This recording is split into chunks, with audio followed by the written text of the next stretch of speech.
Earlobe piercing is a practice that dates back to ancient times. As a result of the current cultural and fashion trends, we see many individuals who have complications from ear piercing. This can include a dermatitis, infection, keloid formation, and a downward split of the earlobe. In our practice, it's not uncommon to have requests for aesthetic repair of the earlobe. A sudden pull is all that's needed. Torn earlobes are also referred to as split or cleft earlobes. A split can occur from a sudden pull on an earring. Prolonged traction from heavy or pendulous earrings, chronic and repetitive tension and pulling on the piercing site from jogging activities and manipulation all result in a weakening of the piercing site and eventual sagging or splitting. Sometimes the earlobe split can be complete and sometimes partial, creating an elongated hole. A complete or partial cleft tends to be associated with the prolonged use of heavy pendulous earrings. There are numerous techniques for repairing torn earlobes.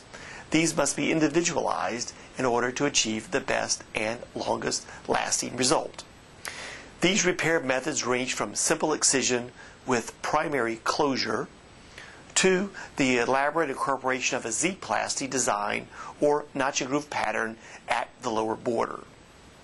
A straight line repair is simple and fast, but the eventual healing result may be an aesthetically unacceptable appearance with a notch in the earlobe rim. This can occur as the scar contracts over time. The notch can make it obvious that a surgical repair had been performed. For this reason, we generally recommend using some method to break up the straight line closure with a technique called a Z-plasty or notch and groove pattern at the rim. The ear can usually be re-pierced in about 6 weeks following the repair. There is not one operation that fits all situations. In general, we recommend that a partial cleft or a near complete split be converted to a complete cleft prior to definitive repair. This ensures a successful aesthetic closure and optimizes the result. The surgical procedure itself is performed generally under local anesthesia. The ear split is initially excised and the edges are gently undermined.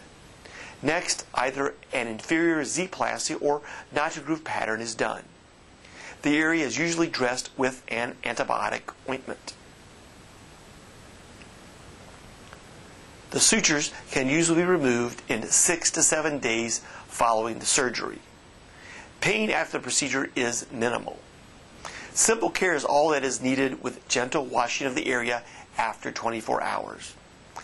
It is prudent to avoid wearing heavy earrings after the ear is re-pierced. The repair of the torn earlobe as a precise operation requires technical precision and appropriate planning of the incisions and flap designs. A carefully planned and executed surgical procedure will lead to an aesthetically satisfying result.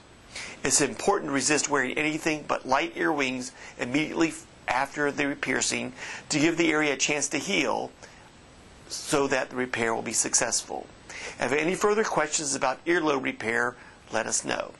There is more information available at primacenter.com.